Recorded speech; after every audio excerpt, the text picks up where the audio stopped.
வணக்கம், நமஸ்காரம், ஸ்தோத்திரம். அன்பான சகோதர சகோதரிகளே, நசரேன இயேசு கிறிஸ்துவின் நாமத்தில் உங்கள் ஒவ்வொருவரையும் வாழ்த்துகிறோம். நம் பரலோக பிதா ஒவ்வொரு நாளிலும் நமக்கு புது கிருபை அளிக்கிறார் என்று சொல்லி எல்லாம் நாம் கேள்விப்பட்டிருப்போம். இந்த புது கிருபையானது எதற்காக ஒவ்வொரு நாளிலும் வழங்கப்பட வேண்டும் என்றால் அவைகளுக்கும் பதில் தயாராக வைத்திருப்பீர்கள் என்று நம்புகிறேன். ஏனென்றால் ஒவ்வொரு புதிய நாளில் புதிய பிரச்சனைகள் தோன்றும், புதிய எதிர்ப்புகள் தோன்றும், புதிய விதமான எதிராளிகள் தோன்றுவார்கள். எப்படியெல்லாமோ எங்கெங்கிருந்து வருதுன்னே தெரிலங்க பிரச்சனை அப்படின்னு சொல்கிறோம் இல்லைங்களா?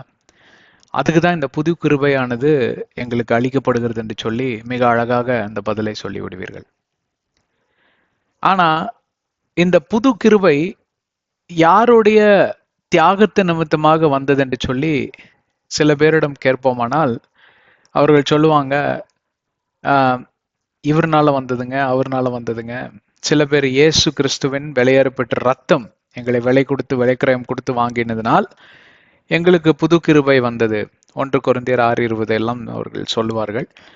சில பேர் பார்த்தீங்கன்னா, எங்கள் அம்மா அப்பா எனக்காக ஒவ்வொரு நாளிலும் ஜெபித்து கொண்டு இருக்கிறாங்க, அதனால தான் எனக்கு இந்த புது கிருபை கிடைச்சிருக்குன்னு சொல்லுவாங்க. சில கோர் பென்டிகாஸ்டுங்கள் இருப்பாங்க, அவங்க கிட்ட கேட்டிங்கன்னா சரியா சொல்லுவாங்க. என்னன்னு கேட்டால், பரிகாரியான இயேசு கிறிஸ்து பரிந்து பேசி கொண்டிருக்கிறார்.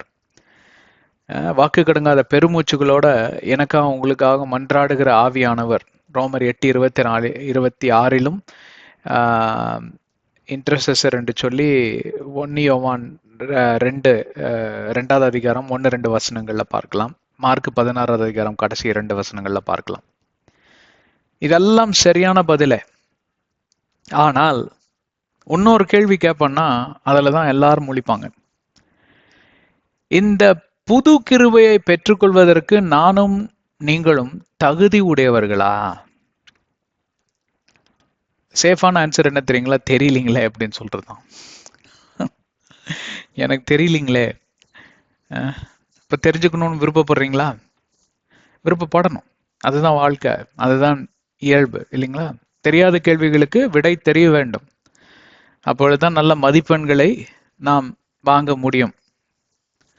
சரி, இப்போ இந்த புது கிருபைக்கு நாம் தகுதி உடையவர்களா அப்படின்னு சொல்லி கேட்டா நிறைய பேரோட பதில் என்னவா இருக்குன்னு கேட்டா தெரியாது. சில பேர் என்ன சொல்லுவாங்க, தகுதி உடையவர்கள் தான். ஏனென்றால் நாங்க கிறிஸ்துவ மார்க்கத்துல பிறந்திருக்கோம், நாங்க இப்படிப்பட்ட ஒரு திருச்சபையை சேர்ந்தவரா இருக்கிறோம், இப்படிப்பட்ட ஒரு ஆடையெல்லாம் அணிந்துட்டு போவாங்கல்ல சில திருச்சபையில. சரி, வேற ஒரு மாதிரி ஒரு கலர் கோட் வச்சிருப்பாங்க. சில பேர் வெள்ளை அங்கி தான், இப்படிப்பட்ட கலர் கோட்லாம் வச்சிருப்பாங்க, ட்ரெஸ் கோட் வச்சிருப்பாங்க. அதுக்கு தகுந்தாப்புல அவர்களுடைய விடைகளை அவர் இப்படியாக பொறுத்து கொள்வார்கள். ஆமா, அதனாலதான் நாங்க தகுதி உடையவர்கள். எங்க திருச்சபையில் இப்படித்தாங்க சொல்லி கொடுத்துருக்காங்க. நாங்கள்லாம் ரொம்ப தகுதி பெற்றவங்க, நாங்க கண்டிப்பா பரலோகம் எங்களுக்கு தான், வேற யாருக்குமே கிடையாது அப்படின்னு சொல்ற ஒரு திருச்சபை இருக்கு. இந்த திருச்சபையில் இருந்தா மட்டும்தான் பரலோகத்துக்கு போக முடியுமா? ரொம்ப காலமா நடந்துட்டு இருக்கிறது அருமையான திருச்சபை.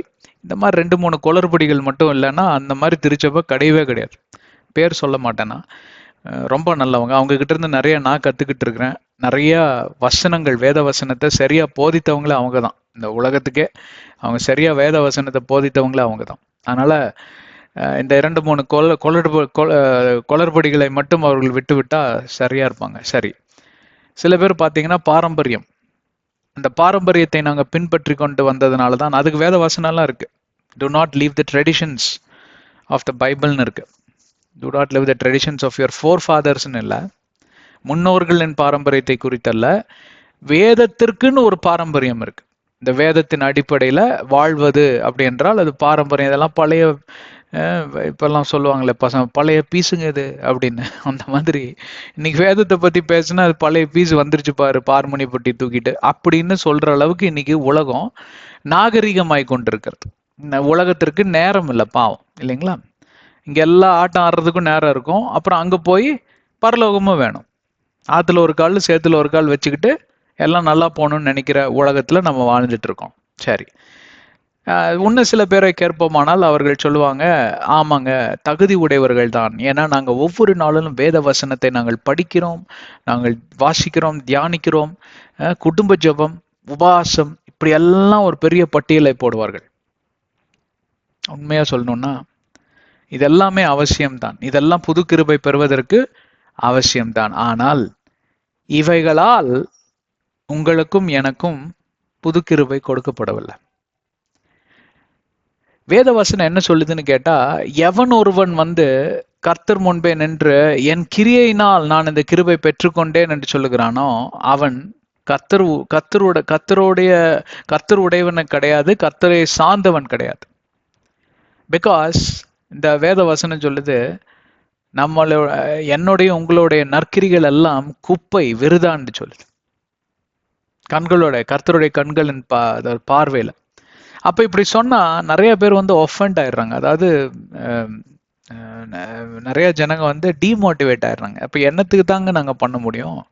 இவ்வளோ விஷயம் நாங்க பட்டியல் போட்டு சொல்றோம், திருச்சபைக்கு போறோம், வேதத்தை எடுக்கிறோம், வாசிக்கிறோம், மெடிடேட், தியானம் பண்றோம், குடும்ப ஜபம், இது போக பாவ அறிக்கைகள் எல்லாம் பண்ணி திருவிருந்துல பங்கு பெற, அதாவது தவறாம பங்கு பெறுறோம், ரத்தத்துல உடலும் நாங்கள் பங்கு பெறும்படி ஒவ்வொரு நாளும் வாஞ்சிக்கிறோம்.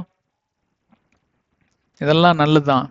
அப்ப ஆனா இதெல்லாம் பண்ணி கூட எங்களுக்கு நாங்க புது கிருபை பெறுவதற்கு தகுதி உடையவர்கள் இல்லைன்னு சொன்னா என்ன பிரதர் அர்த்தம் அப்படின்னு கேட்டீங்கன்னா, நான் திருப்பியும் சொல்றேன், இதெல்லாம் இருந்தாதான் புது கிருபை பெற முடியும். ஆனா இது ஒன்று மட்டும் இருந்தால் புது கிருபை பத்தாது, இதோட இன்னொன்னு வேணும்.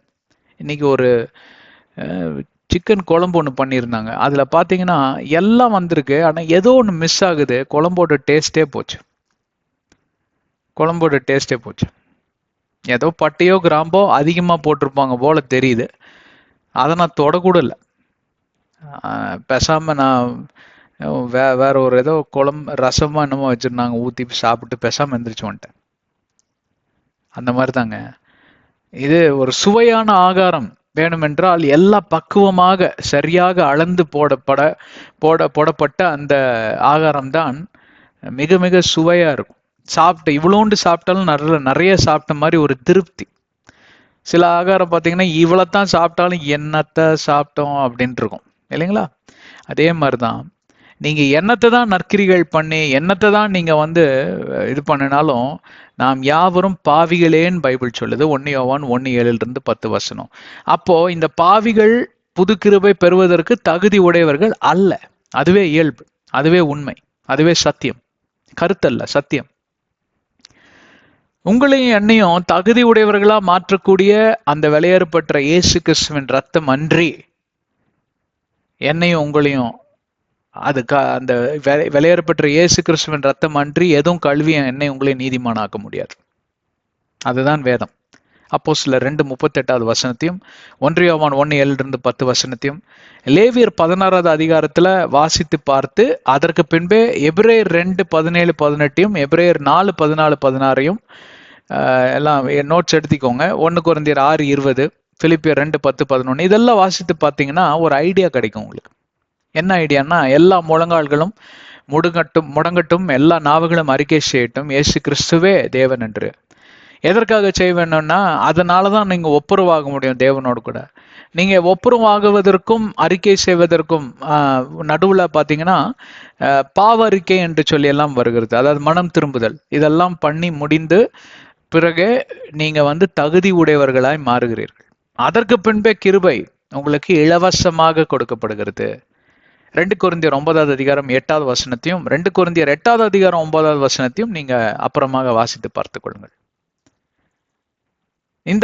நான் சொல்ற திருப்பியும் சில பேர் பாத்தீங்கன்னா, அதாவது எப்படின்னா, இதை மட்டும் பண்ணிட்டு வேற எந்த கிரியும் கிடையாது. பைபிள் வாசிக்க மாட்டாங்க, கோயிலுக்கு போக மாட்டாங்க, திருவந்த பங்கெடுக்க மாட்டாங்க, ஒவ்வொரு நாளும் நியாயப்பிரமாண கட்டளைகள்னு என்ன பைபிள் பிரகாரம் நான் வாழ்கிறேன்னா செய்ய மாட்டாங்க. குடும்ப ஜபம் இருக்காது, தனி ஜபம் இருக்காது, தியானம் இருக்காது, ஒன்றும் இருக்காது. ஏன்னா இது சரியா பண்ணிட்டுமே, நாங்க போய் ஆண்டவரிடம் இந்த மாதிரி இயேசு கிறிஸ்து அன்றி வேற தெய்வம் இல்லைன்னு சொல்லிட்டோமே நாங்க. அது வெறும் வாய் அறிக்கை தான், அது கிரியை அல்ல. கிரியையும் தேவை, அறிக்கையும் தேவை. இது இரண்டும் சேர்ந்து வந்தால்தான் கிருபைக்கு நீங்கள் பாத்திரர்களாய் மாறுகிறீர்கள். வேற நாமம் அல்ல. அதாவது பர்க்மான் செய்ய பாட்டு ஒன்று இருக்கு, என்னாலன்றி உனக்கு விடுதலை இல்லை, என்னாலன்றி உனக்கு இல்லை, நானே வழி, யோவான் 14:6, நானே சத்தியம், நானே ஜீவன் மகனே. அந்த பாடல் தெரியும் இல்லையா? அவர் தான் கேட்வேங்க. இப்போ நீங்க டால்கேட் கிராஸ் பண்றீங்க, அந்த வந்து இது வந்து மூடிடும். இப்பெல்லாம் அந்த அந்த ஆட்டோமேட்டட் டேக், ஃபாஸ்ட் டேக்ம்பாங்க, அதை ஒட்டிட்டா போதும், அது ஆட்டோமேட்டிக்காக கேமரா ஸ்கேன் பண்ணி திறந்துடும். முதல்ல அப்படி கிடையாது, பெரிய மைல் நீளத்துக்கு கியூ நிற்கும். பூத்தில் உட்காந்து ஒருத்தர் பணத்தை வாங்கி எண்ணி அதில் சேஞ்ச் இருக்காது கொடுத்து அவருக்கு சீட்டை கிழிச்சு கொடுப்பாரு. அப்புறம் தான் கேட்டு திறக்கும், ஒரு பட்டன் அமுத்தினோன்னு. ஆனால் அந்த கேட்டு திறக்காம நீங்கள் போனீங்கன்னா அந்த பக்கம் போலீஸ் நிற்பாங்க, பிடிச்சி அழகாக உள்ளே போட்டுருவாங்க, முடிஞ்சு போச்சு, கேஸ் ஆயிரும். அதே மாதிரி தாங்க இந்த செக் போஸ்ட் சரியா திறக்காம உள்ள பூந்து எட்டி குதிச்சு இப்படி போறது அப்படி போறது பல ரூட்டுகள் இன்னைக்கு போட்டுக்கிட்டாங்களே எல்லாருமே. கிறிஸ்துவர்களே பல ரூட்டு, கிறிஸ்துவ அல்லாதவர்களை விட்டுருங்க, அவங்க வேற ரூட்டு. கிறிஸ்துவர்களே இன்னைக்கு பல ரூட்டை போட்டு, இயேசு மட்டும் இல்லைங்க, இந்த வழி அவன் போலாங்க, அவங்க மேரி மாதாவும் இருக்காங்க, அப்படி போலாங்க, இப்படி வரலாங்க, அந்தோனியார் இருக்காரு, அவர்லாம் ரொம்ப க்ளோஸ் ஃப்ரெண்டுங்க, இவரை விட்டுட்டீங்க, நம்ம பேதுரு விட்டீங்க, அவர்லாம் எப்பவுமே வந்து வாக்குவாதம் பண்ணி அப்படி. யோவான் மாறிலே சாஞ்சிட்டு என்ன கேள்வி கேட்டார், உடனே இயேசு கிறிஸ்து பதில சொல்றாரு, போவோம் நம்ம யோவான் கிட்ட. இப்படி பல ரூட்டுகளை போட்டு போனாலும் போலீஸ் கிட்ட மாட்டிக்குவீங்க. அப்படின்னா யாரு? பிசாசு கிட்ட மாட்டிக்குவீங்க. மாட்டி நேரா கொண்டு போய் உங்களை நரக அக்னியில தூக்கி வீசி விட்டு போயிட்டே இருப்பாங்க. இன்னைக்கு அதுதான் நடந்துட்டு இருக்கு. சரிங்க, இன்னும் சில பேர் இருக்காங்க, ரொம்ப இன்ட்ரெஸ்டிங்கான கேரக்டர். என்ன தெரியுங்களா? எல்லாத்தையும் கும்பிடுறோம், இயேசுவையும் கும்பிடுறோங்க, அப்புறம் எப்படிங்க நாங்க போவோம்? இங்க ஒரு குழந்தை இயேசு கோயில் இருக்கு, அங்க பாத்தீங்கன்னா அங்க வராத மதத்தாரே கிடையாது. இங்க விவேக் நகர்ல இருக்கு, எல்லா மதத்தாரும் வருவாங்க. எல்லாம் வந்து இயேசு கிறிஸ்துவ தொட்டில போட்டு நல்ல ஒரு தாலாட்டு பாடிட்டு இந்த மாதிரி இதெல்லாம் இந்த என்னென்னமோ சவுண்ட் எல்லாம் பண்ணுவாங்கல்ல, உலலாய் அப்படின்னு சொல்லிட்டு, அந்த மாதிரிலாம் பண்ணி குழந்தை இயேசுவை நல்லா தூங்க வச்சுட்டு போற கூட்டம் நிறைய வருது போகுது. ஆனா அங்க அற்புதங்கள் நடக்குது. ஏன் தெரியுங்களா? ஜனங்க உடஞ்சு போய் வராங்க. அதனால கர்த்தர் இரக்கம் காட்டுறாரு, கரிசனம் காட்டுறாரு. அங்க வரவங்களுக்கு அற்புதம் நடக்குது. நிறைய பேர் சொல்லியிருக்காங்க அதை. ஏன்னா எப்படியோ இயேசுவின் நாமத்தை ஏற்றுக்கொண்டாங்க. ஆனா அப்படியே நடந்துட்டு இருக்காது ஒவ்வொரு முறையும். அது வெறும் ஸ்டார்டர்ஸ் மாதிரி. ஹோட்டலுக்கு போய் ஸ்டார்டர்ஸ் ஆர்டர் பண்ணுவீங்க இல்லைங்களா, ட்ரை சிக்கன் அந்த மாதிரி ஏதாவது வரும், அது சும்மா ஸ்டார்டர் சாப்பிட்ற காலம்லாம் போயாச்சு, எல்லாம் வயசாகி போச்சு இல்லைங்களா. இப்பெல்லாம் வந்து மெயின் ஃபுட்டே இவ்வளோண்டு தான் சாப்பிட வேண்டிய நிலைமைக்கு உலகம் வந்தாச்சு இன்னைக்கு. அதுக்கு மேலே சாப்பிட்டா அவ்வளோதான், டிசென்ட்ரி போய் படுத்துக்க வேண்டியதான். இப்போ என்ன விளங்குதா உங்களுக்கு? எந்த ரூட்ல நீங்க போனாலும் சரிங்க, ஃபைனலா பாத்தீங்கன்னா அது எல்லாமே டெம்பரவரி தான். பெர்மனண்டா ஒரு ரூட், நிரந்தரமான ஒரு வழி இருக்குமானால் அது இயேசுவின் நாமமே என்று சொல்லி வாருங்கள் கடந்து செல்வோம். ஆதியாகமத்தின் ரகசியம் என்கிற தலைப்பில் பல மாதங்களாக, ஏறத்தாழ 2.5 வருடமாக நாம் பல நியமங்கள், கோட்பாடுகள், பல காரியங்களை குறித்து பேசிக்கொண்டே வருகிறோம். தேவனுக்கு மகிமை உண்டாவதாக. நாம் ஏறத்தாழ 100வது அத்தியாயத்தை எட்டி போயிட்டு இருக்கோம், இன்னும் முடியல. இது 98வது அத்தியாயம் நினைக்கிறேன், 97 98. இதுல நம்ம பார்ப்பீர்களானால் வெற்றிகரமாக நாம் 3 அதிகாரங்களை முடித்து விட்டோம். 3 அதிகாரங்களை நம் ஆதியாகமத்துல நிறைவேற்றிவிட்டு நாம் 4வது அதிகாரத்துக்குள் கடந்து சென்று இருக்கிறோம்.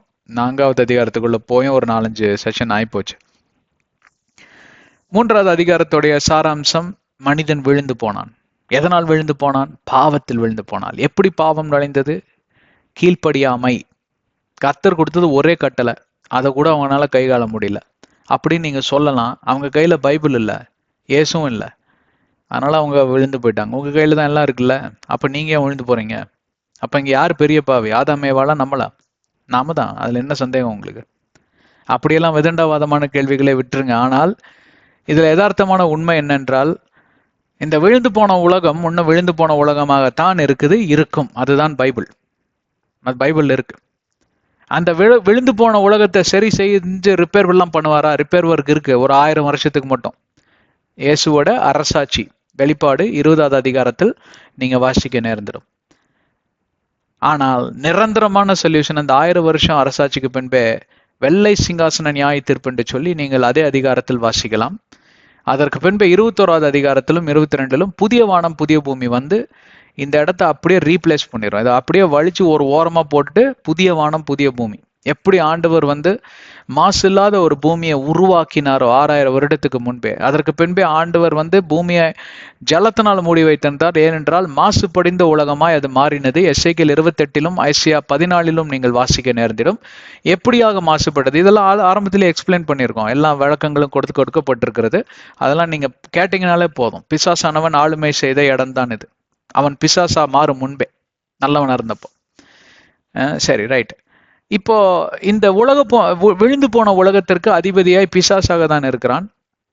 ஆனால் 2ஆம் மாதமாக இயேசு கிறிஸ்து வந்து இந்த உலகத்தை மீட்டெடுத்திருக்கிறார். மீட்டெடுத்தார்னா யாரெல்லாம், அதான் அப்ப கொஞ்சம் நான் முன்னாடி சொன்னேன் இல்லைங்களா, யாரெல்லாம் அவருடைய நாமத்தை ஏற்றுக்கொண்டு அவர் நாமத்தை ஒரு மார்க்கவசத்தை போல அணிந்து கொண்டிருக்கிறார்களோ அவர்கள் மீட்டெடுக்கப்பட்ட அந்த குடும்பத்தில் ஒருவராய் மாறிவிடுவார்கள் இல்லைங்களா.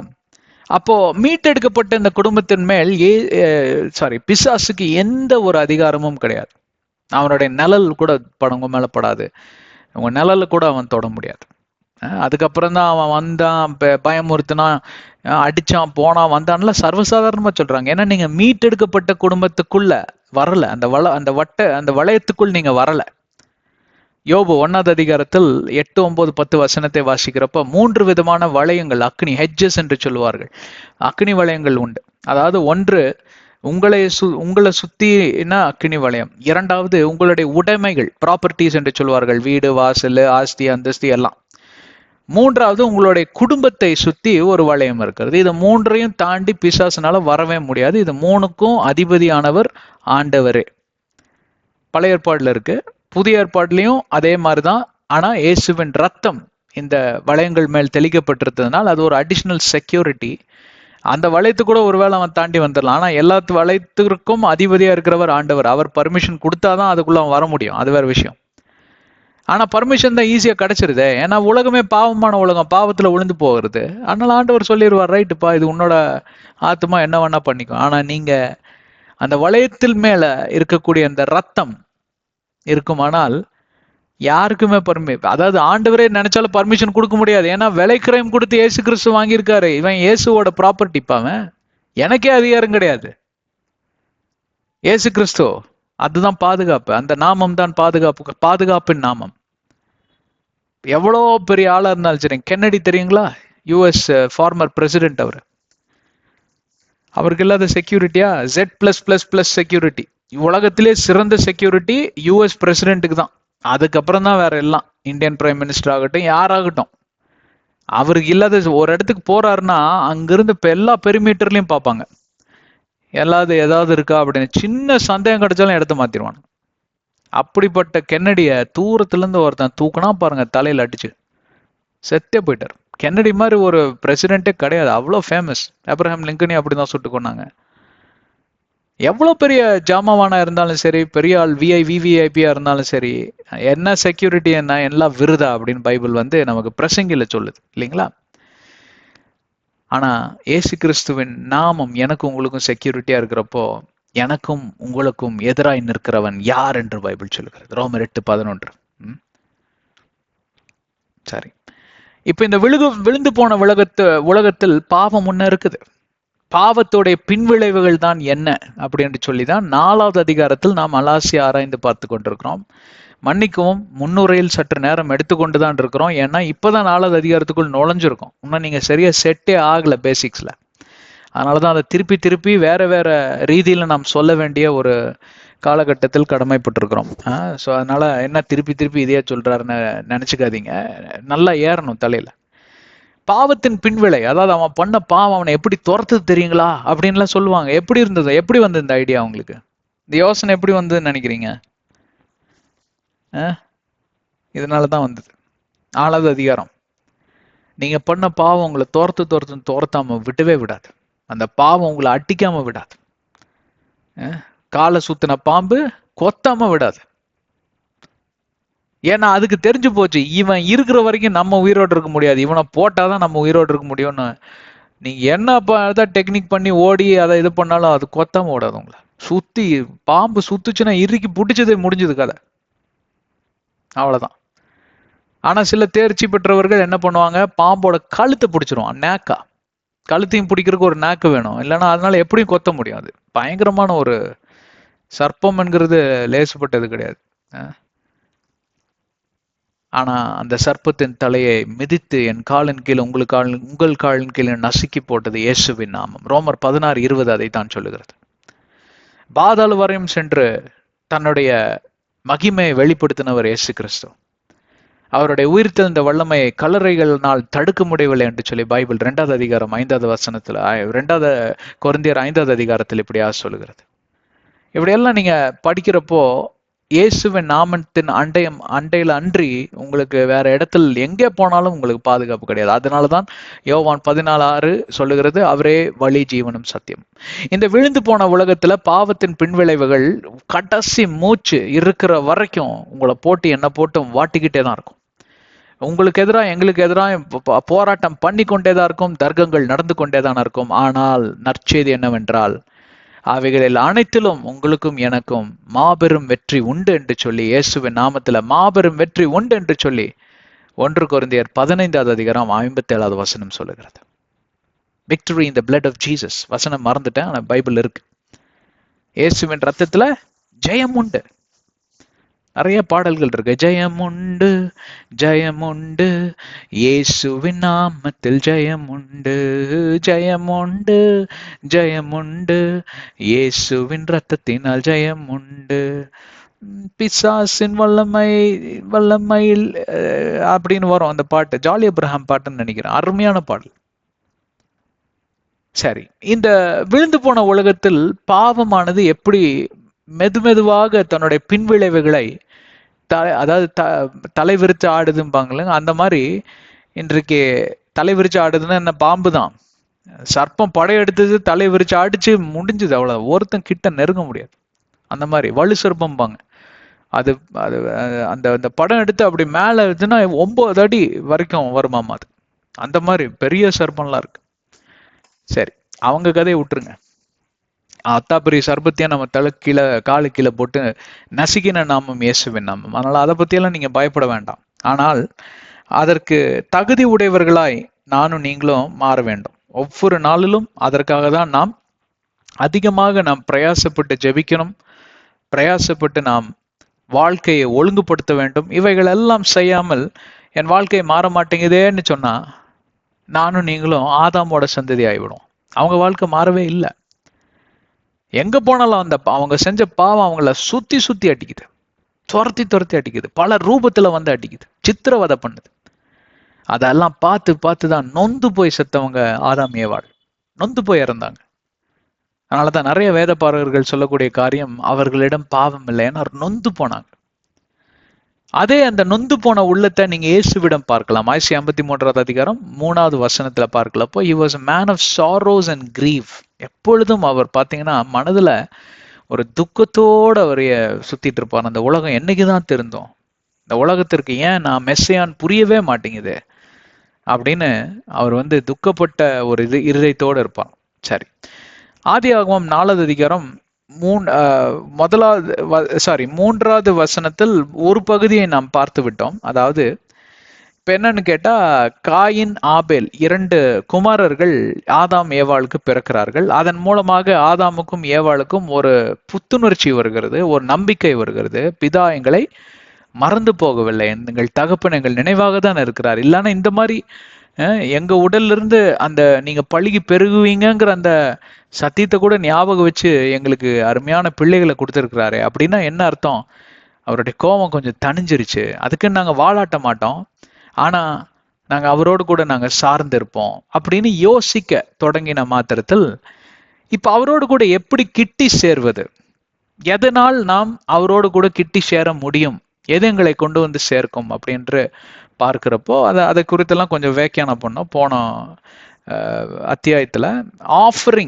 ஆஃபரிங்னா காணிக்கை என்கிற கான்செப்ட் முதல் முறையாக வந்தது ஆதாம் ஏவாள் மூலமாக தான். பசங்களா, பெரியவரை பார்க்க போறோம் வாங்க, ஏதாவது கொண்டு போலாம், நம்ம வெறும் கையோட போய் நம்ம பார்க்க கூடாது. எந்த வீட்டுக்கும் இப்ப போனாலும் பாத்தீங்க கையில ஏதாவது ஒரு கவரை பிடிச்சிட்டு தான் போவாங்க. ஒரு ஸ்வீட்டோ ஒரு எதுவும் இல்லைன்னா ஒரு வெங்காய பஜ்ஜியாவது வாங்கிட்டு போவாங்க. வர வழியில ஒரு பஜ்ஜி கடை இருந்ததுங்க, அதை வாங்கிட்டு வந்தேன். இல்லைன்னா அங்க வீட்டுல இருக்கிற குழந்தைக்கு மிட்டாய் ஏதாவது ஒண்ணு வாங்கிட்டு போவாங்க, ஒரு எக்லர்ஸ் சாக்லேட்டு. எங்க வீட்டுக்கு இன்னைக்கு இல்லைங்க, எந்த காலத்துலயுமே அது பாரம்பரியம். எந்த வீட்டுக்கு போனாலும் சரி, எந்த உலகத்துல இருக்கிற வீட்டுக்கு போனாலும் சரி, என்ன இங்க ஸ்வீட்டு மிளகா பஜ்ஜி எல்லாம் வாங்கிட்டு போவோம், அங்க பாத்தீங்கன்னா ஒயின் பாட்டில் வாங்கிட்டு போவாங்க சில வீடுகளுக்கு, எங்க அயல் நாடுகள்ல. மொத்தத்துல எதையாவது வாங்கிட்டு போவோம்ங்கிற ஒரு எண்ணம் எங்க இருந்து தோன்றினது, அதெல்லாம் குறித்து நாம் விவரித்தோம். போன அத்தியாயத்தை நீங்க பார்க்காம இங்க வராதீங்க, ஒன்னும் புரியாது உங்களுக்கு. அப்போ என்ன இங்க நடக்கிறதுன்னு கேட்டா, ஆண்டவரை போய் நாம் சந்தித்து அவரோடு கூட ஒப்புரவாகலாம். பழைய மாதிரி இருக்காது வாழ்க்கை, என் முகத்திலேயே முழிக்காதன்ட்டார். ஏன்னா அவர் சுத்த கண்ணர், எங்களுக்கு அதெல்லாம் புரியுது. ஆனா எங்க வாழ்க்கையில ஏதோ ஒண்ணு தொலைச்சது போலவே இருக்கக்கூடிய ஃபீலிங். எங்களுக்கு ஆண் பிள்ளைகள் 2 ஆண்டவர் கொடுத்தும் எங்களுக்கு சந்தோஷம் இல்லை. ஏன்னா அவர் இல்லை. அவர் இருக்கிற மாதிரி இருக்குமா? அவர் எங்க வாழ்க்கையில இருந்து போனதுதான். அட்லீஸ்ட் அவர் எங்களை பார்த்துட்டு இருக்காரு, எங்களோடு கூட ஏதோ ஒரு ரீதியில் அவர் சம்பாஷிக்கிறாரு அப்படிங்கிற ஒரு உறுதியும், ஒரு நல்ல காரியம் நடந்ததுன்னா அது போல ஒரு சந்தோஷம் இல்லைன்னு சொல்லி, எப்படி இவரை போய் நம்ம அப்ரோச் பண்ணலாம் அப்படின்னு காணிக்கை எடுத்துட்டு, இந்த காணிக்கை என்கிற கான்செப்ட் ஃபர்ஸ்ட் முறையாக வருது. வெறும் கையோட போகக்கூடாது அப்படின்னு. அப்போ அங்க 2 பிள்ளைகளிடமும் ஆதாம் ஏவாள் சொல்லுகிற காரியம், காணிக்கை எடுத்துட்டு நம்ம போய் ஆண்டவருக்கு பலியிடலாம் அப்படின்னு. அதாவது காணிக்கை ஒன்று, பலியிடுவது இன்னொன்று. அதை தான் நம்ம தொடர்ச்சியா பார்க்க போறோம். 3வது வசனம் 1வது பகுதி. And in the process of time it came to pass that Cain brought an offering. அதோட நிறுத்திட்டோம். இப்போ நம்ம உள்ள டீட்டெயிலா போறோம் இனிமேல் தான். காணிக்கை என்பது ஒன்று, பலியிடுவதும் படைப்பதும் இன்னொன்று. அதை குறித்து இன்னைக்கு பார்க்க போறோம். காணிக்கை உங்க உதார்த்துவமான ஒரு மனநிலைமையை காட்டுகிறது. பிறருக்கு கொடுக்க வேண்டும், பிறரோடு கூட பகிர்ந்து கொள்ள வேண்டும், கஷ்டப்படுகிறவர்களுக்கு நாம் உதவி செய்ய வேண்டும். இதெல்லாம் இருக்கக்கூடிய மனப்பான்மை, அதுதான் காணிக்கையின் மனப்பான்மை அப்படின்னு சொல்லலாம். காணிக்கை கொடுக்கணும் அப்படின்னு. ஆனா அது எப்ப முழுமை அடைகிறது என்றால், நீங்க நினைச்சது நடக்கணும். நீங்க நிறைய பேர் நினைச்சுக்கிட்டே இருக்கிறாங்க, அதுதான் பெரிய பிரச்சனை. இன்னைக்கு கொடுக்கணுங்க, சேர்த்திக்கிட்டே இருக்கிறேன், கொடுக்கணுங்க, வரட்டுங்க, அடுத்த வருஷம் பார்க்கலாங்க, அது 10 வருஷம் 5 வருஷம் என் வீட்டு கடனெல்லாம் நான் செட்டில் பண்ணிடுறேங்க. செட்டில் பண்ணி முடிச்சோன்னா மனசு மாறிடும். இன்னொரு லோன் போட்டு ஒரு கார் மட்டும் வாங்கிடுறாங்கண்ணே. சரி வாங்கிக்கோ. அப்ப ஆண்டவர் அதாவது மகா பொறுமை உள்ளவராம். ரைட்டு பண்ணு, வாங்கணும். ஒரு 3 வருஷம் கடனை கட்டி முடிச்சோடனே என்ன பக்கத்துல ஒரு லேண்ட் விலைக்கு வந்திருக்குங்க, இப்ப விட்டான்னு வைங்களேன், இந்த டைம் விட்டானா வாங்கவே முடியாது, வாங்க போ, அதுக்கு ஒரு கடனை கட்டு. இல்லைன்னா கையில சேர்த்து வச்சதெல்லாம் போட்டு அதை வாங்கிடுவோம். இப்ப கையில தான் ஒண்ணுமே கிடையாது. அப்புறம் சேர்த்தி கொடுக்கலாங்கிறப்போ உடனே பிள்ளைக்கு காலேஜ் அட்மிஷன் வந்துருச்சுங்க, கல்யாண வயசு வந்துருச்சுங்க, அதுங்கன்னு கொடுக்கணும்னு தான் இருக்கு. ஆனா அண்ணா பாக்கெட்ல ஒரு 5 பைசா கூட இல்லையேங்கிற நிலைமையில தான் இன்னைக்கு நிறைய பேர் வாழ்ந்துகிட்டு இருக்காங்க. ஆனா கேளுங்க, அதான் கொடுக்க மாட்டேன்னு சொல்லவே இல்லைங்க. இப்ப கொடுக்கறதுக்கு ஒண்ணும் இல்லைங்க. அப்ப என்னோட தேவைகளை யாருங்க சந்திப்பா? அதுங்கம்பாங்க நொண்டி சாக்கு. கரெக்டா? அது தவறு, முற்றிலும் தவறு. தவறான ஒரு கோட்பாடு, தவறான ஒரு எண்ணம், தவறான ஒரு நியமம். எனக்கும் உங்களுக்கும் இந்த உலகத்துல தேவைங்கிறது தீரவே தீராதுங்க. எழுதி வச்சுக்கோங்க. நீங்க எத்தா பெரிய பணக்காரனா இருந்தாலும் சரி, எத்தா பெரிய பிச்சைக்காரனா இருந்தாலும் சரி, 2 பயலுக்கும் பாத்தீங்கன்னா பொருந்து போற ஒரே காரியம் தேவை. அவனோட தேவை என்ன? பணக்காரன், நான் இன்னைக்கு லட்சாதிபதியா இருக்கேன், நான் கோடீஸ்வரன் ஆகணும், நான் கோடீஸ்வரனா இருக்கேன், கோடீஸ்வரர்களுக்கெல்லாம் நான் மேல போகணும், மில்லியனர்பாங்க, பில்லியனர்மா, ட்ரில்லியனர் ஆன பிறகும் அவனுக்கு ஆசை அடங்குது இல்ல. அவனுக்கு காம்படிஷனா எவனோ ஒரு நாட்டுல எவனோ ஒருத்தர் இருப்பான், அவனை நான் பீட் பண்ணி ஆகணும், அதுக்காக நான் ஓடுவேன், உழைப்பேன்னு அல்பாயுஸ்லயே செத்து போயிடும். கரெக்டுங்களா? இதுதான் நடக்குது இன்னைக்கு. பிச்சைக்காரனை கேட்டு பாருங்க, பாவம். பிச்சை எடுக்கிறவங்க எல்லாம் இழந்து போய் பிளாட்ஃபார்ம்ல உட்காந்துட்டு இருக்கவங்க, அடுத்த வேலை சாப்பாட்டுக்கு என்னன்னு தெரியாது. கண்டிப்பா தேவைக்கு எந்த பற்றாக்குறையும் கிடையாது. தேவை மட்டும்தான் அவர்களுடைய உரிமை சொத்து. ரொம்ப பாவம். கரெக்டுங்களா? அதனால இந்த உலகத்தில் வந்து என் தேவையெல்லாம் சந்தித்த பிறகு நான் கொடுப்பேன் அப்படின்னு சொல்லுகிறவன் மதிகெட்டவன், மதியினம் இல்லாதவன். இந்த தேவைகளின் மத்தியில பிறருக்கு நாம் எவ்வளவாக செய்கிறோம் என்றதுல ஆண்டவர் மிக மிக கண்ணும் கருத்துமா இருக்கிறார். அதுக்கு நல்ல ஒரு வசனம் என்னன்னு கேட்டா, மத்தேயு 25வது அதிகாரத்தில் பார்ப்பீர்களானால்,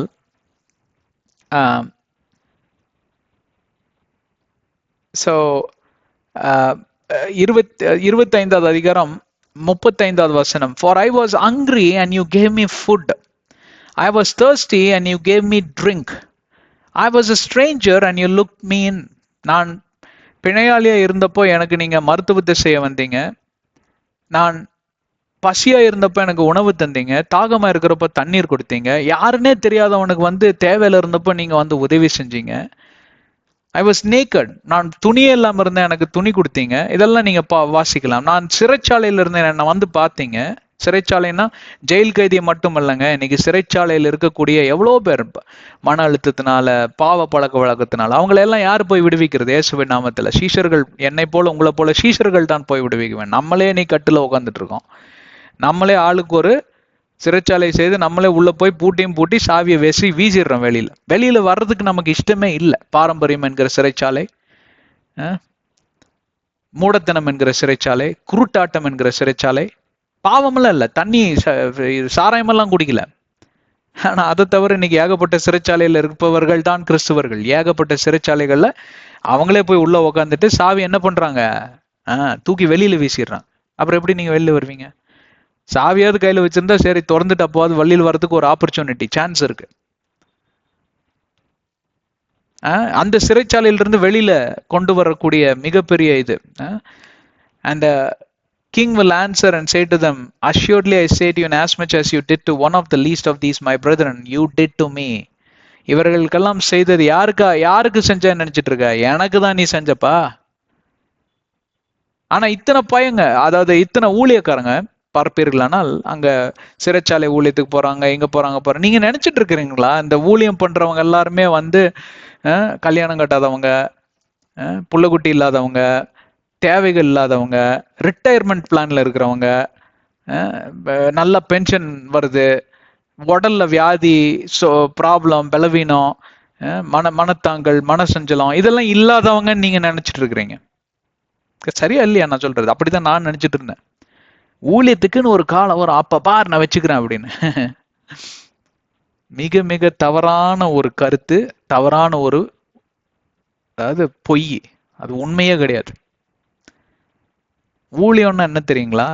இதுதான் இப்ப படிச்சோம் பாருங்க, அதுதான். அதுக்கு காலம் நேரம் எல்லாம் கிடையாதுங்க. அனுதினமும் ஆண்டவர் இப்படிப்பட்ட தேவைகளை எனக்கு முன்பே உங்களுக்கு முன்பே கொண்டு வந்து நிறுத்த தான் செய்கிறாரு. அவைகளை கண்டும் காணாத மாதிரி நம்ம தாண்டி போய்கிட்டே இருக்கணும். காணிக்கைக்கு அர்த்தம் விளங்குதா உங்களுக்கு? காணிக்கை கொடுக்கணும்னு ஒரு பக்கம் மனம் இருந்தாலும் மறுபக்கம் அது நிறைவடைவதில்லை. அந்த காணிக்கை போய் சேர வேண்டியவன் கிட்ட போய் சேர்ந்தால்தான் அது நிறைவுக்கு வந்ததாக அர்த்தம். இன்றைக்கு நிறைய பேர் மன அளவில் தான் நான் தாங்க வேண்டும், கொடுக்க வேண்டும், பண்ணுவேன், பார்க்கலாம், ஆண்டவருடைய காலிங் வரட்டும். அவர் வந்து காலிங் பெல் எல்லாம் அமுத்த மாட்டார் உங்க தலையில என்ன பட்டன் வச்சுட்டா சுத்திட்டு இருக்கிறீங்க அவர் அமுத்துறதுக்கு.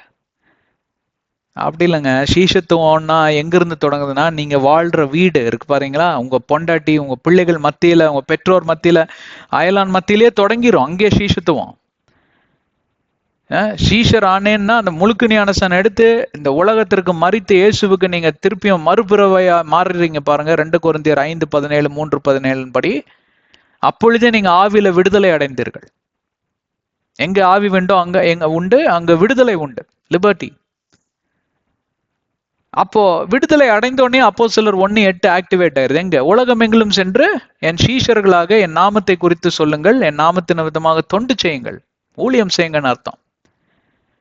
தவறான ஒரு பிரசங்கம், தவறான ஒரு கண்ணோட்டம் என்னவென்றால், ஊழியக்காரங்கன்னா பாஸ்டர்மாருங்க தான், இவாஞ்சலிஸ்டுங்க தான், மிஷினரிகள் தான், இவங்க தான், அவங்க தான், கத்தோலிக்க பாதிரியார்கள் தான், நீல அங்கி போட்டவங்க தான், கல்யாணம் கட்டிக்க கூடாது, இந்த மாதிரி ஏதேதோ கோட்பாடுகள் உண்மைதான். அவர்கள் எல்லாம் அருமையான ஊழியக்காரங்களே, அவர்களை குறித்து நான் ஒன்றும் சொல்லவில்லை. இன்ஃபேக்ட் அவங்க கிட்ட இருந்து தான் நானே நிறைய கத்துக்கிட்டேன். அவங்கள மாதிரி வாழ்க்கை அது சிஸ்டர்ஸ், நம்ம துறவிகள், மதர் தெரேசா கான்வென்ட் சிஸ்டர்ஸ், இவங்கெல்லாம் போய் பாருங்க, எவ்வளவு கஷ்டம் தெரியுங்களா. அதாவது புத்தி சுவாதிமற்ற பிள்ளைகளை பாதுகாத்து அவங்கள பராமரிச்சு வாழ்க்கையை டெடிகேட் பண்ணி, அவங்க முன்னாடி நம்மளாம் ஒண்ணுமே கிடையாது. தான் சொல்லுவீங்களா வழக்கம் போல குப்பை தூசை மண் புழு, அது அந்த மாதிரி தான், உண்மைதான், ஒத்துக்கிறேன். ஏன்னா நான் அவங்க கூட அதிகமா பழகியிருக்கேன், அதனால எனக்கு தெரியும். பாதிரியார்கள் கூட பழகியிருக்கேன், நிறைய சிஸ்டர்ஸ் கூட நான் பேசியிருக்கேன், அங்க போயிருக்கேன். அவங்க கஷ்டத்தை எங்கூட பகிர்ந்து கொள்ளுவாங்க. அவங்க அழுக, நான் அழுக, ரொம்பலாம் அந்த மாதிரி எமோஷனல் இதுக்குள்ளலாம் போயிருக்கேன் நான். ரொம்ப கஷ்டமா இருக்கும். இவ்வளவு பண்ணியும் சில பேர் எங்களை தவறானவங்கன்னு சொல்றாங்களேன்னு சொல்லிட்டு எல்லாம் ஓன்னு அழுதுருக்காங்க. நிறைய பேர் நான் கேட்டிருக்கேன். ஆனா அவர்கள் மட்டும் ஊழியக்காரங்க இல்லைங்க. சீஷத்துவத்துக்குள் யாவரும் வர வேண்டும். அதுதான் அழைப்பு, அதுதான் அழைப்பு. அது நீங்க அதுக்குள் வந்தால்தான் நீங்க மனதில் நினைத்தது, மனதில் நீங்க நினைச்சது இல்லைங்க, உங்க மனதுல புகுத்தினது ஆண்டவராய் இருக்கிறார். தெய்வீக திட்டம், தெய்வீக சித்தம் என்று சொல்லி இரண்டுக்கு, டிவைன் வில் அண்ட் பிளான். அவருடைய தெய்வீக சித்தம், திட்டம். திட்டங்கள் தரப்படும். அதுதான் நான் காணிக்க கொடுக்கணும், அங்க போகணும், இதை பண்ணணும், இவங்களுக்கு அதை வாங்கி கொடுக்கணும், நினைச்சேன் பிடிச்சேன், இந்த மாதிரி அது திட்டம். சித்தம் எப்பொழுது நிறைவேறும் என்றால் அந்த திட்டம் நிறைவேறுகிற போதுதான். ஆண்டவரோட வேலை எப்படின்னு கேட்டா திட்டத்தோட முடிஞ்சிடும், சித்தம் அங்க காத்து கொண்டு இருக்கும். ஏன்னு கேட்டா நீ தான் அடுத்த அடி எடுத்து வைக்கணும். அவர் உன்னை பிடிச்சி தள்ள மாட்டார் முதுகுக்கு பின்னாடி, அது பிசாசு. பிசாசு தான் தள்ளும். அதனாலதான் நிறைய பெந்தகோஸ்மார்களே கோச்சுக்காதீங்க, நிறைய கோயில்ல பாத்தீங்கன்னா பரிசுத்த ஆவியானவர் வந்தாருன்னு சொல்லிட்டு இங்க உருண்டு பிறண்டு கைகள் அடிச்சு பிடிச்சு, எங்காவது காட்டுங்க பார்க்கலாம், பைபிள்ல ஒரு வசனம் காட்டுங்க பார்க்கலாம். ஆவியானவர் வந்த மாத்திரத்தில் எப்படின்னு. ஆவியானவர் வரும் முன்பே தான் அப்படி கையை கால அடிச்சு ஒருத்தன் தீக்குள்ள உழுக போனா, தண்ணிக்குள்ள உழுக போனா, பிசாசு தள்ளுதுன்னு ஏசு கிறிஸ்து விடுதலை பண்றாரு. எதுக்கு அந்த உதாரணத்தை சொன்னேன்? எதுக்கோ சொன்னேன். மொத்தத்துல அந்த மாதிரி பிராக்டிசஸ் இருந்தா விட்டுருங்க, அது சரியில்லை, அவ்வளவுதான். ஆவியானவர் மென்மையானவர், வர்றதும் தெரியாது போறதும் தெரியாது, ஆனா சரியான வேலையை செஞ்சு முடிச்சுட்டு தான் போவார் உங்களை வச்சு. ஏன் தெரியுங்களா? நீங்க அவருடைய சித்தத்திற்கு உங்களை ஒப்பு கொடுத்து விட்டீர்கள். எங்க இருந்து தொடங்கணும்? காணிக்கையில இருந்து தொடங்கணும். காணிக்கையோட எதெல்லாம் கனெக்ட் ஆகுது பாத்தீங்களா? அதான் பைபிள். அந்த காணிக்கை கொடுக்க வேண்டும் என்கிற திட்டம் ஆண்டவர் கொடுக்கிறார். அவருடைய சித்தமும் காத்து கொண்டிருக்கிறது. அந்த சித்தத்துக்குள் நுழைவதற்கு நீங்களும் நானும் தான் அடுத்த அடியை எடுத்து வைக்க வேண்டும். திட்டம் யார் கொடுக்குறாங்க? ஆதாம் ஏவாள். சித்தத்தை நிறைவேற்றுகிறவர் யார்? காயிலும் ஆபேலும் தான். சாரி, காயினும் ஆபேலும் தான். என்ன பண்றாங்க பசங்க? டாப்பு டுப்புன்னு எந்திரிக்கிறானுங்க டக்குனா. இன்ட்ரெஸ்டிங்கா இருக்கே, புது கான்செப்டா இருக்கு.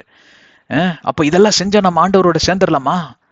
ஆண்டவர்கிட்ட இருந்து ஏதாவது பதில் கிடைக்குமா? தெரியாது தம்பி, ஆனா பண்ணலாம், பண்ணி பார்க்கலாம், ஒரு முயற்சி எடுத்து பார்க்கலாம். மனம் இறங்கி கோபம் தணிஞ்சு, யாருக்கு தெரியும்? பேசிட்டாருன்னா முகத்தை காட்ட வேணாம், காட்டவும் முடியாது, நம்ம பார்க்க முடியாது, விழுந்து போனவங்க நம்ம. ஆனா அவரோட குரலையாவது கேட்கலாம் இல்லையா? எப்படியாவது சரி சரி தகப்பனே, சரி தாயே, வாடா அப்படின்னு தம்பியை கூட்டிட்டு காயின் ஒரு பக்கம் ஆபேல் ஒரு பக்கம் போறாங்க. ஆஃபரிங் எல்லாம் ரெடி பண்றாங்க. அதுக்கு பேர் என்ன? இன்னும் நான் கான்செப்டுக்குள்ளேயே போலங்க. காயின் brought an offering, அதுக்குள்ளதான் நிக்கிறேன். அவன் என்ன ஆஃபரிங் கொண்டு வந்தானோ அதுல வேற ரகசியம் எல்லாம் அடங்கி இருக்கு. இது 3 பகுதியா பிரிச்சு பேசிட்டு இருக்கேன்.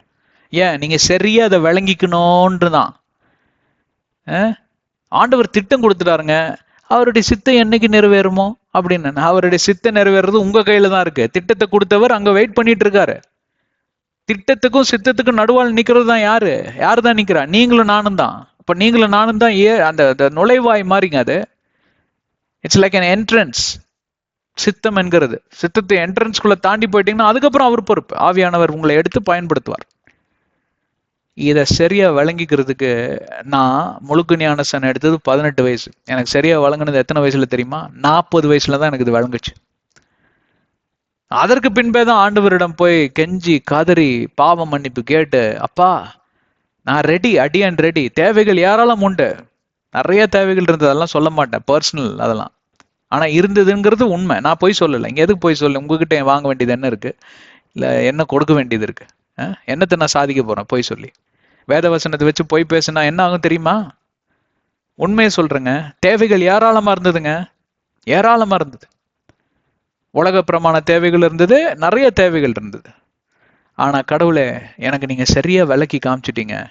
இப்போ அடியேன் ஒப்பு கொடுக்குறேன், என் குடும்பத்தையும் நான் ஒப்பு கொடுத்து ஜெபிக்கிறேன். ஆண்டவர் கதவை டக்குன்னு திறக்கல, மெதுவா தான் திறந்து விட்டாரு. முதல்ல இதை பண்ணுன்னு ஒரு வேலை, சின்ன வேலை கொடுத்தாரு, பண்ணுனேன். குடும்பமா நாங்க எல்லாம் சேர்ந்துதான் பண்றோம் அதெல்லாம். அப்புறம் பார்ப்பீர்களானால் இன்னும் கொஞ்சம் பெரியவள், இன்னும் கொஞ்சம் பெரியவள். இப்போ எங்கெங்கேயோ எடுத்துட்டு போய் என்னென்னமோ பண்ணிட்டு இருக்கிறேன். சேனல்ல பாத்தீங்கன்னா பிளேலிஸ்டுக்குள்ள நிறைய உங்களுக்கு விளங்கும். நிறைய பேர் கேட்குற கேள்வி, உண்மை சொல்லுங்க, நீங்க ஃபுல் டைம் மினிஸ்டர் தானே? இல்லவே இல்லைங்க, பார்ட் டைம் தான். பார்ட் டைம்லயும் பார்ட் டைம். வேலை ஸ்தலத்தில் எப்படிங்க, ஓபி அடிச்சுட்டு இருக்கிறீங்களா? வந்துதான் எங்க பாஸ் கிட்ட நீங்க கேட்டு பாருங்களேன், தம்பி எப்படின்னு கெஞ்சுவேன். எங்க மேடம் தான் எனக்கு, அவங்க பாஸ், என்னோட பாஸ் ஒரு லேடி தான். அவங்க அருமையான ஒரு லீடர். அவங்க கெஞ்சுவாங்க, ஏன்டா இவ்வளவு வேகமா பண்ற வேலை. அப்ப இங்க வேகமா வேலை பண்றதுக்கும் ஞானமும் நேரத்தையும் தந்து, இந்த பக்கமா வேகமா ஊழியம் பண்றதுக்கு ஞானத்தையும் வரத்தையும் கிருபையும் தந்து ஆண்டவர் நடத்துறாருன்னா அதுக்கு என்ன காரணம்? அன்னைக்கு நான் ஒப்பு கொடுத்தேன் பாத்தீங்களா, தேவைகள் மத்தியில ஆண்டவரே எங்களை எடுத்து நீங்க பிரயோஜனப்படுத்துங்க, பயன்படுத்துங்கன்னு. எத்தனையோ போராட்டங்கள் அதற்கு பின்பே தான் என் வாழ்க்கையில தொடங்கினது. அதற்கு ஆண்டவர் மட்டுமே சாட்சி. இந்த நாள் மட்டும் போராட்டம் துரத்தி அடிச்சுட்டு தான் இருக்கு. ஆனா மறுபக்கம் என்ன தெரியுமா, அந்த போராட்டத்தை நானும் துரத்தி அடிச்சுட்டு தான் இருக்கேன். ஜெயம் என்னுடையதே, இயேசுவின் நாமத்தில் ஜெயம் என்னுடையதே. எல்லாரும் ஹல்லேலூயா சொல்லுங்க. இயேசுவின் நாமத்தில் ஜெயம் என்னுடையதே. போராட்டத்தை கண்டு அஞ்சாதிருங்கள், இருதயம் கலங்காதிருங்கள் என்று சொல்லி ஆண்டவர் எவ்வளோ உற்சாகத்தின் மத்தியில எங்களை நடத்தி கொண்டு போய் கொண்டிருக்கிறார். ஆனால் அதற்கு காரணம் என்னன்னா, அந்த நுழைவாய் என்னென்றால், சித்தத்துக்குள் நுழைவதற்கு நான் தயார் என்று ஒப்பு கொடுத்த மாத்திரத்தில் தான் அவருடைய திட்டமானது நிறைவேறுது. அவருடைய திட்டமும் சித்தமும் சேர்ந்து வந்தால்தான் காணிக்கை என்கிற காரியம் நிறைவேறும். காணிக்கை என்பது பொருள் மட்டும் அல்ல, என்னையும் உங்களையுமே ஆஃபரிங்காய் ஒப்பு கொடுப்பது தான் அதோடைய ஸ்பிரிச்சுவல், ஆவிக்குரிய ரகசியம். சும்மா அந்த பேக் எடுத்துட்டு வருவாங்க கையில், அப்படியே யாருக்கும் தெரியாம வழக்கறதுக்கு போறதுக்கு இடத்துக்கு தெரியக்கூடாது, அப்படியே அழகா உள்ள போடுவீங்க. இப்பெல்லாம் சில்லறை கிடையாது, இல்லை எல்லாம் ₹1 நோட்டும் கிடையாது, ஏதோ ஒன்று மடிச்சு அப்படி உள்ள போட்டுருவீங்க, யாருக்கும் தெரியாது. அப்படி கிடையாதுங்க. என்னையும் உங்களையும் பகிரங்கம் ஆண்டவரிடம் ஒப்பு கொடுப்பதுதான் காணிக்கை. என்னையே நான் அந்த காணிக்கையாய் படைக்கிறேன், அடியனை எடுத்து பயன்படுத்தும். அதுதான் சீஷத்துவம். இது பழைய ஏற்பாடு காணிக்கை. பழைய ஏற்பாடு காணிக்கை ஒன்னும் இருக்கணும். அது நம்ம பையன் ரொம்ப ஸ்மார்ட் இல்லையா, பெத்துகாஸ்டுங்க, அதெல்லாம் பழைய ஏற்பாடுங்க அப்படின்னு. புதிய ஏற்பாடுலாம் கிருபையின் கான்செப்ட், சியர்ஃபுல் கிவர், இது தசம பாகம்லாம் கிடையாது. உண்மைதான், தசம பாகம் புதிய ஏற்பாடுல கிடையாது. ஆனா என்ன இருக்கு தெரியுமா, எல்லாத்தையும் எடுத்து கொடுத்துருவாரு. இயேசு கிறிஸ்து கூப்பிட்டு என்ன சொன்னாரு, அந்த ரொம்ப அந்த சின்ன பையன் ரொம்ப பணக்கார ஒருத்தன் வந்தான்ல, எல்லாத்தையும் வித்து கொடுத்துட்டு வந்துருப்பாரு. அதுதான் புதிய ஏற்பாடு. பழைய ஏற்பாடுல அப்படி கிடையாது. அப்ப எங்க இருக்கிறீங்க நீங்க இப்போ? இல்லைங்க, நான் பழைய ஏற்பாடுலயே இருந்துக்கிறேங்க, அதுலயாவது 10ல் 1 பங்கு அதோட முடிஞ்சது அப்படின்னு. அதனாலதான் நிறைய பையங்க இன்னும் பழைய ஏற்பாடையே பேசிட்டு தெரிஞ்சிட்டு இருக்காங்க. புதிய ஏற்பாடுக்குள்ள வரணும். புதிய ஏற்பாடு இடுக்கமான பாதை, ரொம்ப ஈஸி கிடையாது உள்ள நுழையிறது. ஆனா நுழைஞ்சாச்சுன்னா எவனும் வெளியில உங்களை தள்ள முடியாது. என்ட்ரன்ஸ்குள்ள நீங்க போயாச்சுன்னா அதுக்கப்புறம் யாரு தான் பொறுப்பு உங்களுக்கு? கடவுள் பொறுப்புங்க, ஆண்டவர் பொறுப்பு. ஆனா நீங்க உள்ள போக வெளியே அடம் பிடிச்சிட்டு இருக்கு நிக்கிறீங்களே, கழுதை எவ்வளவுதான் இழுத்தாலும் வராது. முன்னாடி போனா கடிக்கும், பின்னாடி போனா மிதிக்கும், உரைக்கும். அந்த மாதிரிதான் இன்னைக்கு நிறைய கழுத குட்டிகளா இருக்குதுங்க இன்னைக்கு திருச்சபையில். நான் அப்படிப்பட்ட பெரிய கழுதையா இருந்தேன். நான் 7 வயசு கழுதிக்கு 7 வயசு வேணா, 7 கழுத வயசாச்சு. கரெக்டா எனக்கு 7 கழுத வயசாச்சு. அப்பதான் கொஞ்சம் புத்தி வந்துச்சு எனக்கு. அதனால நீங்க கடந்து போனதெல்லாம் நாங்களும் கடந்து போய், நான் பெரிய அப்படியே வானத்துல இருந்து எல்லாம் குதிக்கல. எல்லாத்தையும் பண்ணிட்டு தான் இங்க வந்து நல்ல மாதிரி நடிக்கவும் இல்லை, உண்மையை சொல்றோம். கேட்டாவது நீங்க திருந்திரணும். என்ன பண்ண போறீங்க? இன்னைக்கு போய் மண்டிட்டு ஒப்பு கொடுத்துருங்க. திட்டத்தை கொடுத்துருக்கீங்க, சித்தத்தை நான் செய்யாம இத்தனை நாள் தாமதிச்ச பாவத்துக்காக மன்னிப்பு கேட்கிறேன். இன்றைய இரவிலேயே தேவனே என்ன நான் ஒப்பு கொடுக்குறேன், எடுத்து என்னை பயன்படுத்துங்க அப்படின்னு சொல்லி மன்றாடுவீங்களா? அடுத்த அத்தியாயத்துல நாம் இப்போ அந்த காணிக்கை என்ற காரியத்தை பார்க்கறதுக்கே 2 அத்தியாயம் போயாச்சு. ஸோ நம்ம தொடர்ந்து முன்னேறுவோம். அடுத்தது காயின் வந்து என்ன கொண்டு வந்தாரு, ஆபேல் என்ன கொண்டு வந்தாரு, அது ரெண்டுக்கு என்ன வித்தியாசம் அப்படின்லாம் கொஞ்சம் ஆராய்ந்து பார்க்க ஆரம்பிப்போம். சரிங்களா? ஓகே, சிரங்களை தாழ்த்து கண்களை மூடுவோம். ஆண்டவராகிய இயேசு கிறிஸ்துவின் நாமத்தில் பிதாவே மண்டையில் வருகிறோம். இந்த அருமையான நன்னாளுக்காய் நன்றி. இந்த புது கிருபையிலிருந்து ஆரம்பித்து தம்முடைய தெய்வீக திட்டம், சித்தம், இவைகள் எல்லாம் எங்களுக்கு அருமையாக கற்றுக் கொடுத்தீங்க தகப்பனே, நன்றி. தொடர்ந்து எங்கள் ஒவ்வொருவரையும் ஆண்டவரை நீர் இயக்கி வழிநடத்த வேண்டுமா இயேசுவின் நாமத்தில் ஜெபிக்கிறோம் ஜீவனுள்ள பிதாவே, ஆமென். எங்கள் சேனலுக்கு சப்ஸ்கிரைப் செய்யுங்க. எல்லா வீடியோஸும் பாருங்க. ஆங்கிலம் தெரியாதவங்க யாருமே கிடையாது. ஆங்கிலத்தில் நிறைய ரிலீஸ் பண்ணிகிட்டே தான் இருப்போம். நிறைய பாடல்கள் ரிலீஸ் பண்ணுறோம். இதெல்லாம் கேளுங்க. எல்லாமே அந்த தெய்வீகத்துக்குள்ளே வந்துடணும். காட்லி பிரின்சிபல், காட்லி கேரக்டருக்குள்ளே வந்துடணும். சரியா? அப்புறம் நல்ல ஜெபம் செய்யுங்க. உலகத்திற்காகவும் உலக ரட்சிப்புக்காகவும் எங்கள் ஊழியத்துக்காகவும் ஜெபம் செய்யுங்க. உங்களுக்கு ஜெப தேவைகள் இருந்தால் கர்த்தரிடம் சென்று இயேசுவின் நாமத்தில் மற்றும் மன்றாடுங்க. யாருக்கிட்டையும் போய் டைமை வேஸ்ட் பண்ணாதீங்க ப்ளீஸ். சரியா? அதோடு கூட இந்த சேனல் டீட்டெயில்ஸ் எல்லாத்துக்கூடயும் ஷேர் பண்ணுங்க. நீங்களும் சப்ஸ்கிரைப் செய்யுங்க. அப்போ தான் உங்களுக்கு ஆட்டோமேட்டிக் நோட்டிஃபிகேஷன் வரும். எதையும் மிஸ் பண்ணிட மாட்டீங்க. நீங்கள் சப்ஸ்கிரைப் கூட செய்கிறதுனால எனக்கு யூடியூப்காரன் ஒன்றும் பணம் கொடுக்க போகிறதில்ல. அப்படியே கொடுத்தாலும் அது அவனுக்கே நான் டொனேஷனாக திருப்பி கொடுத்துட போகிறேன், இல்லைன்னா ஏழைகளுக்கு கொடுத்துருன்னு சொல்ல போகிறேன். நான் அதுக்காக நாங்கள் கேட்கலங்க. விளம்பரத்துக்காக பிரபலத்துக்காக இதை நாங்கள் பண்ணவே மாட்டோம். எதுக்கு சொல்கிறோன்னு கேட்டால் அதில் அது ஒரு நல்ல காரியம் என்னன்னு கேட்டால், அது காலையில் ஒரு மணி வந்து அடிக்கும். இப்படி இங்கே பார் ஒரு வீடியோ வந்திருக்கு பார் அப்படின்னு.